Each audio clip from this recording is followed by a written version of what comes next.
नमस्कार मित्रांनो, सुस्वागतम मुरांबा मालिकेच्या आजच्या भागामध्ये रमा ही अक्षयला म्हणत असते की तुम्हाला इतका राग आला, मग तुम्ही हा राग फुग्याला बोला आणि हवे तसा सोडून द्या, म्हणजे तुमचा राग त्या फुग्याबरोबर वर निघून जाईल. अक्षय तो फुगा हातामध्ये घेतो आणि त्या फुग्याला म्हणतो की शशिकांत मुकादम, तू माझ्या आईला खूप छळतोस, मला प्रचंड तुझा राग आलेला आहे. तेव्हा असे बोलून अक्षय तो फुगा आकाशात सोडतो. रमा म्हणते की बघा, जसा जसा तो फुगा हळूहळू आकाशात जाईल तसा तुमचा राग त्या फुग्याबरोबर निघून जाईल. तेव्हा अक्षय आणि रमा त्या फुग्याकडेच बघत असतात. तर रमा ही अक्षयला सांगत असते की जाईल, जसा जसा हा फुगा जितक्या वर जाईल आणि वर ब्रह्मांडामध्ये इतकासा तुकडा तुम्हाला दिसेल, मग कशाला त्या रागाला इतके महत्त्व द्यायचे. आणि हेच बघा, आता तर तो फुगा दिसेनासा सुद्धा झाला. आणि खुशून ती अक्षयला विचारते की तुमचा राग तर गेला ना. तर अक्षय एकटक रमाकडे बघत म्हणतो की हो गेला. तेव्हा रमा आणखीन एक फुगा अक्षयच्या हातात देत म्हणते की अजून एक घ्या. तर अक्षय म्हणतो की आता अजून एक कशाला. तेव्हा रमा म्हणते की आता अजून एक ही ट्रिक वर्क होते तुमच्यावर. माझ्यावर जो काही तुमचा राग आहे तो या फुग्याला सांगा आणि वरती हा फुगा सोडून द्या. तेव्हा अक्षय रागाने तो फुगा हातात घेतो आणि त्या फुग्याला हातात धरून तो वर सोडून देतो. रमा ही मुद्दाम ऐकण्यासाठी कान आपला पुढे करते.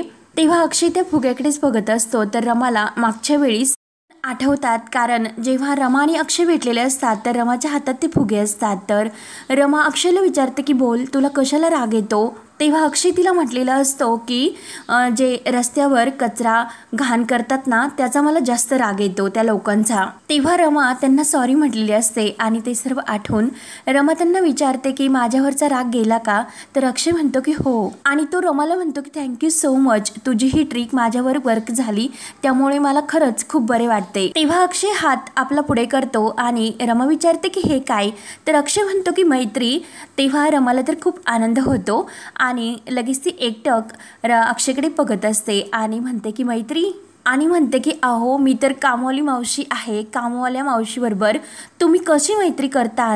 तर अक्षय चिडून म्हणतो की हो माहिती आहे, तू कामवाली मावशी आहेस, मला तुझा राग येतो, मला आता बरे वाटते तुझ्याबरोबर बोलताना, म्हणून मी तुझ्याबद्दलचे माझे मनातील जे काही मत आहे ते बदलेन, मी तुझ्याबद्दल चांगला विचार करेल. फ्रेंड्स. रमा तर इतकी खुश होते आणि अक्षयच्या हातामध्ये हात देऊन म्हणते की फ्रेंड्स आणि नो सॉरी नो थँक्स. तेव्हा अक्षय तिला विचारतो की काय ग, काय इतकी फिल्मी आहेस तू, काय इतकी फिल्मी वागतेस, डायलॉग सुद्धा फिल्मी, ऍक्शन सुद्धा फिल्मी. मग दोस्त या नात्याने मी तुला सांगतो की तुझ्या आयुष्यात जे काही दुःख आहे ते नक्की मी दूर करेल आणि तुला त्यासाठी मदत करेल. अक्षयचा हात रमाच्या हातात असतो. मला कळलेले आहे की तुझे हार्ट ब्रेक झाले आणि तुझ्या आयुष्यात एक पोकळी निर्माण झाली आणि ती पोकळी भरून काढण्याचा नक्की मी प्रयत्न करेन. तुला साजेसा एखादा नवीन मुलगा बघून मी तुझे लग्न लावून देईन, त्यामुळे आता तू या सर्वाचा विचार करू नको. या अगोदर जे काही घडलेले आहे ते सर्व विसरून जा आणि नव्याने सुरुवात कर. तेव्हा अक्षय दुसरा हात सुद्धा रमाच्या हातावर ठेवतो.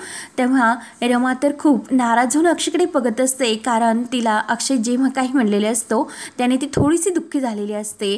तेव्हा एकटक ती अक्षयकडे बघत असते आणि ते वर्क सुद्धा झाले. अक्षय वर बोट दाखवून म्हणतो. तेव्हा रमा एकटकच बघत असते. अक्षय आतमध्ये निघून जातो. रमा तर विचारातच पडले. त्यानंतर इकडे सर्वजण आतमध्ये असतात. तर जान्हवी म्हणते की आज आपल्याकडे नाश्त्यासाठी काय आहे. मेथीचे पराठे आणि चटणी असतात आणि त्याबद्दल ती मस्त रील तयार करत असते. तेव्हा आनंद तिला म्हणतो की जानू अगं मेथी. तेव्हा लगेच ती म्हणते की हो विथ माय बेबी. तर आनंद म्हणतो की हाय. तेव्हा लगेच जान्हवी म्हणते की चला आता मी गरमागरम थेपले एन्जॉय करते. अक्षय ते मेथीचे थेपले खातो आणि त्याला इतके मस्त वाटतात. तर तो खरंच म्हणतो कमाल, आणि दादा तुझे करेक्ट आहे मेथीचे थेपले, कारण हे सर्व रमाने बनवलेले असतात. अक्षयला वाटतं की आईनेच बनवलेले आहेत, म्हणून तो सीमाला म्हणतो की आई तुझा हात दे, मला तुझ्या हाताचा चुम्मा घ्यायचा. रमा हे सर्व ऐकत असते आणि तिला तर हे ऐकून खूप आनंद होत असतो. तेव्हा सीमा म्हणते की नाही रे, तू माझ्या हाताचा काही चुम्मा वगैरे घेऊ नकोस, कारण हे थेपले मी नाही बनवलेस. तर लगेच आनंद रमाचा हात धरतो. सीमा म्हणते की रमाने बनवले. तेव्हा अक्षय म्हणतो की सॉरी बर का मावशी, थेपले खरंच खूप छान झाले. तेव्हा रमा सुद्धा म्हणते की थँक्यू बर का अक्षय सर. आजी मात्र रागाने रमाकडे बघत असते. तेव्हा अक्षय म्हणतो की मला माहिती नव्हते, मी चुकून असे म्हणून गेलो, पण खरंच थेपले खूप चांगले झाले. तर रमाला आणखी नंतर राग येतो.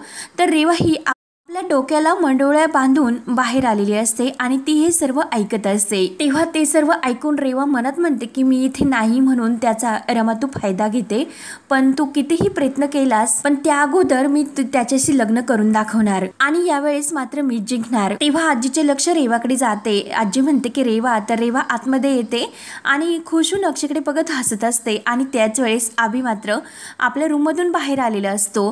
तेव्हा अक्षय रेवाला विचारतो की हा सर्व काय अवतार आहे। रेवा मुद्दाम हसत असते। अक्षयला तर खूप हसू येते, तर रेवा लगेच आपल्या हातामध्ये दुसरी मंडोळी घेऊन आलेली असते आणि ती अक्षयला म्हणते की सरप्राईज। रमाला मात्र हे सर्व बघून खूपच धक्का बसतो आणि अक्षयच्या डोक्याला ती मंडोळी बांधते आणि सरप्राईज करत असते। तेव्हा आनंद आणि जान्हवी रागाने बघतच असतात, तर आनंद जान्हवीला म्हणतो की इने काही बंट्याची ठेपली वगैरे खाल्ली की काही सकाळी नाश्त्यासाठी। तेव्हा अभि मात्र रागाने हे सर्व बघत असतो। तेव्हा अक्षय विचारतो की रेवा हे सर्व काय करतेस तू। तेव्हा रेवा म्हणते की मंडोळ्या आणि लवकरच आपले लग्न होणार आहे, पुढच्या महिन्यात मुहूर्त निघालेला आहे। तर अभिला ते ऐकून सर्व इतका राग येतो आणि रमाच्या तर डोळ्यातून पाणी येत असते। शशिकांतला आणि आजीला तर खूप आनंद होतो। शशिकांत म्हणतो की क्या बात है, आणि आई तू तर म्हटली होती की आपल्या घरामध्ये फॅमिली फंक्शन होत नाही, संधी तर चालून आलेली आहे। तर आजी सुद्धा खूप खुश होते। तर अक्षय म्हणतो की काय surprise, I am so happy. अक्षयला सुद्धा खूप आनंद होतो। तेव्हा रेवा अक्षयला म्हणते की अरे तू म्हणत होता की आज आपण खूप वाट बघितलेली आहे, मग आता किती वाट बघायची, तर आता फायनली आपले लग्न होणार आहे, फार काळ वाट बघायची गरज नाही। तेव्हा सीमा म्हणते की काय ग काय बोलतेस तू। तर अक्षय म्हणतो की करेक्ट बोलते ती, कारण आणखीन आम्ही किती दिवस वाट बघणार आहोत, पण आता नाही, आता तर आमचे लग्न झालेच पाहिजे। आणि रेवाला म्हणतो की आय एम सो हॅपी, आणि दोघे खूप हसत असतात। रेवा तर अगदी आनंदित झालेली असते, रमाच्या डोळ्यात मात्र पाणी येत असते। तेव्हा अक्षय रेवाला म्हणतो की पण त्या अगोदर माझी एक अट आहे। रेवा विचारते की कसली। जेव्हा आपले लग्न होईल तेव्हा तेथे आणखीन एक लग्न होईल। रेवा म्हणते की म्हणजे काय। तर अक्षय रमा शेजारी येऊन बसतो। मांडव एक पण लग्न दोन असे तो रेवाला म्हणतो आणि रमाकडे बघून तो सर्वांना म्हणतो की या रमासाठी मी एक मुलगा बघतोय। आनंद आणि जान्हवी म्हणतात की काय हॉट। तेव्हा लगेच अक्षय खुश होऊन रमाला विचारतो की काय ग 2 वेण्या। तर रमा ही आपल्या कामात लक्ष घालते, तिच्या डोळ्यामध्ये पूर्णपणे पाणी येत असते। सर्वांना आणखीन टेन्शन येते। तर आजी म्हणते की अक्षय असं कसं बोलतोस तू, 2 लग्न म्हणजे काय, आणि एका मांडवात तुझ्या आणि रेवाचे एका बाजूला, रमाच्या आणि तिचे जोडीदाराचे एका बाजूला, काय हे सर्व। तेव्हा तो रेवाला जवळ घेतो आणि आजीला म्हणतो की माझ्या आणि रेवाचे लग्न बघायचे की नाही, मग काय हरकत, एका मंडपात 2 लग्न झाली तर काय प्रॉब्लेम आहे, आणि हा भेदभाव आपणच करत असतो, परंतु मी सुद्धा अगोदर हा भेदभाव करायचो, परंतु आता मी हे सर्व बदलण्याचे ठरवले, स्वतःला सुधारायचे ठरवले, आणि हे सर्व कोणामुळे माहिती आहे का। आणि रमाकडे तो बोट दाखवतो। या मुलीमुळे सर्वजण रमाकडे बघत असतात। तर अक्षय म्हणत असतो की बिचारी गरीब आहे आणि तिचं शिक्षण हे गरिबीत झाले, पण अगं आजी ती स्मार्ट मुलगी आहे, दिसायला बरी आहे आणि लग्नाचे तिचे वय झाले, योग्य वेळी जर तिचे लग्न झाले तर तिचे कल्याणच होईल, आणि समाजातील हे ज्या काही चालीरीती आहे त्या आपणच थांबवायला हवेत, आणि आपणच जर हे करून दाखवले तर एका मंडपामध्ये 2 लग्न, तर खरंच नक्की त्याचा खूप फरक पडेल। तेव्हा आजी म्हणते की अक्षय हे बघ, एक गोष्ट लक्षात ठेव, आपण मुकदम आहोत आणि तुझा जन्म हा मुकदमांच्या घरी झालेला आहे, ते तुझ्या हातात नव्हते। तसेच काही लोक गरीब असतात, मग तो त्यांच्या नशिबाचा भाग असतो, प्रत्येक वेळी तुला त्यांचा पुळका येण्याची काही गरज नाही। तेव्हा अक्षय म्हणतो की आजी शेवटी ती माणसंच आहेत। म्हणते की हे बघ अक्षय, नेहमी असे समाज सुधारक होण्याची काही गरज नाही, सारखं तुझे तर तेच सुरू आहे। तेव्हा अक्षय म्हणतो की दरवेळेला आणि या अगोदर मी असे कधी केलेले आहे। तेव्हा आजी म्हणून जाते तू या अगोदर सुद्धा रमासाठी, आणि परत तिच्या लक्षात येऊन ती लगेच बोलण्याची थांबते। तेव्हा अक्षय विचारतो की रमासाठी काय केले मी या अगोदर रमासाठी। तेव्हा अक्षय लगेच सर्वांकडे बघत असतो। आजी लगेच तो विषय बदलण्याचा प्रयत्न करते आणि म्हणते की अरे अक्षय, नेहमी नाही, पण तुझे हेच म्हणणे असते की समाज सुधारायला हवा, आपण सुधारायला हवे, आपल्याला आपल्या भोवती जो बदल घडून आणायचा तो आपणच बदल करायला हवा। हे तर तुझे अगोदरच होते, पण गेल्या 2 वर्षात हे तर आणखी जास्त वाढायला लागले। तेव्हा जान्हवी म्हणते की पण आजी इट्स गुड थिंग राईट. तेव्हा आजी रागाने जान्हवीला म्हणते की तुला मध्ये कोणी बोलण्यासाठी सांगितले होते का. आणि अक्षयला म्हणते की हे जे तुझे सुरू आहे ना ते मला काहीच पटत नाही. तर अक्षय म्हणतो की आजी हे सर्व आपल्या मानण्यावर असते, आपल्याला काय पटते काय पटत नाही यावर आपण ठरवायचे. आणि हे जे काही मुद्दे आहे ना ते तर मला मान्य आहेतच. मी जर उद्या ब्रँडेड कपडे घातले, मी मुकादम आणि तसे मी कपडे घातले नाही आणि त्या पद्धतीने मी तसे स्टँडर्ड वागू शकलो नाही तर तेव्हा तू मला बोलू शकते, ते तुला खटकू शकते आणि तू माझ्यावर ओरडू सुद्धा शकते की अक्षय तू कसा राहतो. पण एखाद्या माणसाने जर ब्रँडेड कपडे घातले नाही तो कसा राहतो, तो माणूसच ब्रँडेड नाही, तो माणूसच चुकीचा आहे. हे मात्र जज करणे चुकीचे आहे आणि हे मला तुम्हाला सांगायचे. त्यामुळे आपण लगेच हिच्या म्हणजे रमाच्या राहणीमानावरून तिला जज करायला नको. आणि हे सर्व माझ्यात जे काही बदल होतात ते कुणामुळे होतात माहिती आहे का, हिच्यामुळे म्हणजे रमामुळे. आणि तिच्याकडे तो बोट करतो. तेव्हा आजी आणि शशिकांतला मात्र खूप राग येत असतो. तेव्हा आजी मनात म्हणते की अक्षय बहुतेक परत त्याच गोष्टीकडे वळायला लागलेला दिसतो. अक्षय विचारतो की आजी तुला हे पटते का. तर लगेच आजी म्हणते की तू तर आता ठरवलेलेच आहे. तर शशिकांत म्हणतो मला अक्षयचा मुद्दा मात्र पटलेला आहे. रमाचे लग्न म्हणजे रमाला सुद्धा नवीन आयुष्य जगायला मिळायला पाहिजे, तिचा तो हक्क आहे. सीमाला खूप राग येत असतो शशिकांतच्या या बोलण्याचा आणि रमाला तर खूप वाईट वाटत असते, ती फक्त खूप रडत असते. तेव्हा शशिकांत रमाला विचारतो की तुझा तो हक्क आहे हो की नाही रमा, तू करणार ना लग्न, साक्षात अक्षय तुझ्यासाठी मुलगा बघणार म्हणजे तुलाही लग्न करावेच लागेल हो की नाही. आणि शशिकांत खूप हसत असतो आणि रमा मी तुला शब्द देतो की मी तुझ्यासाठी पक्काड असा मस्त मुलगा शोधून आणणार आहे. आपण तुझ्यासाठी एक असे स्वयंवर बनवू म्हणजे त्यामध्ये तुला ऑप्शन सुद्धा असतील निवड करण्यासाठी. त्यामुळे आता डन, हे सर्व काही ठरलेले आहे. तर रमा ही रागाने अक्षयकडे बघत असते आणि रडत असते. तर अक्षय तिच्याकडे हसून बघत असतो. सीमाला, आनंद, जान्हवी यांना तर खूप राग येत असतो. अभि मात्र रागाने रूम मध्ये आलेला असतो. तेव्हा तो अर्थाच्या पाळण्याजवळ येतो आणि अर्था त्याला बाबा बाबा असे करत असते.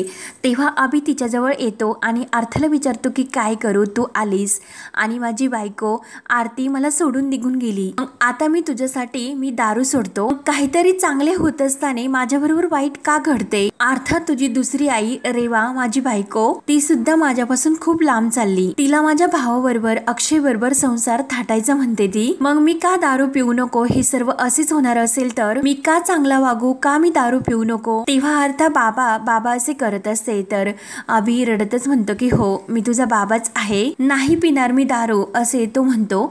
त्यानंतर इकडे अक्षय रूम मध्ये असतो. तर रमा त्याच्या जवळ येते आणि तुम्ही हे सर्व काय करतात. तेव्हा अक्षय म्हणतो की अगं मी माझा टॅब शोधतो पण ते मिळतच नाही. तर रमा म्हणते की मी त्याच्याबद्दल नाही बोलत, तुम्ही बाहेर जे बोलत होतात त्याबद्दल मी बोलते. तेव्हा अक्षय म्हणतो की हो थेपला आणि खरंच खूप छान झाला होता. तेव्हा रमा म्हणते की हे बघा तुम्ही हे सर्व मुद्दाम करतात, त्या थेपल्याचे मी तुम्हाला बोलत नाही, तुम्ही जो माझ्या आयुष्याचा थेपला करतात ना त्याबद्दल मी तुम्हाला बोलते. मग का तुम्ही हे सर्व करतात. तेव्हा अक्षय म्हणतो की अच्छा म्हणजे मी तुझ्या चांगल्याचाच विचार करतो आणि परत तो बाजूला जातो. तर रमा परत त्याच्याजवळ येते आणि का कशासाठी तुम्ही माझ्या चांगल्याचा विचार करतात, नका करू, मी तुम्हाला सांगितले का माझ्या चांगल्याचा विचार तुम्ही करा म्हणून, माझे लग्न ठरवा, माझ्यासाठी मुलगा बघा, मी तुम्हाला सांगितले की हे सर्व करण्यासाठी नाही ना सांगितले, मग प्लीज करू नका म्हणून ती अक्षय समोर हात जोडते. तेव्हा अक्षय म्हणतो की तू अगोदर शांत हो आणि माझ्या प्रश्नाचे उत्तर दे. रमा डोक्याला हात लावते आणि आता यांनाच यांच्या प्रश्नाचे उत्तर हवंय. तेव्हा अक्षय तिला थँक्यू बोलून म्हणतो की तुला लग्न का करायचे नाही. तेव्हा रमा म्हणते की कारण माझे, आणि परत ती इतकी रागावून म्हणते की मला नाही लग्न करायचे, मी तुम्हाला एकदा सांगितले आणि मी सांगू शकत नाही की ते लग्न मला का करायचे नाही. तर अक्षय तिला म्हणतो की शांत शांत हो आणि रमाची ऍक्टिंग करत म्हणतो की मी ते माझं ते हे सुद्धा थांबव, शांत हो, मी जे काही म्हणतो ते ऐकून घे. तुझे जर कोणी मन मोडलेले आहे, तुझा हार्ट ब्रेक झालेला आहे, मग ते सर्व तू विसरायला हवे आणि पुढे जायला हवे, पुढे जा. तर रमा म्हणते की मला नाही जायचे पुढे आणि हात जोडून म्हणते की प्लीज हे सर्व थांबवा. तर अक्षय म्हणतो की नाही थांबवणार. तेव्हा हा भाग येथे संपतो. पुढील भागामध्ये अक्षय हा आनंदला म्हणत असतो की मी हिला चांगले स्थळ सुचवतो आणि मी त्याच्यासाठी सर्व काही चांगलेच करतो, पण तर ही म्हणते की तिला लग्नच करायचे नाही. तर आनंद म्हणतो की हे बघ अक्षय अरे पण. तर अक्षय म्हणतो की अरे दादा प्लीज, माझे ठरलेले आहे, ज्या मांडवात माझे लग्न होणार आहे त्याच मांडवात मी हिचे सुद्धा लग्न लावणार आहे. तेव्हा रमाला आणखीनच धक्का बसतो आणि ती रडतच सीमाजवळ येते आणि सीमाला म्हणते की आई खरंच यांनी जर माझ्यासाठी मुलगा शोधला आणि माझे खरंच लग्न लावून दिले तर मी जीव देईन आणि ती सीमाच्या मांडीवर डोके ठेवून खूप रडत असते। तर आता पुढे काय काय होत राहणार हे पाहण्यासाठी आपल्या चॅनलला नक्की सबस्क्राईब करत राहा। धन्यवाद।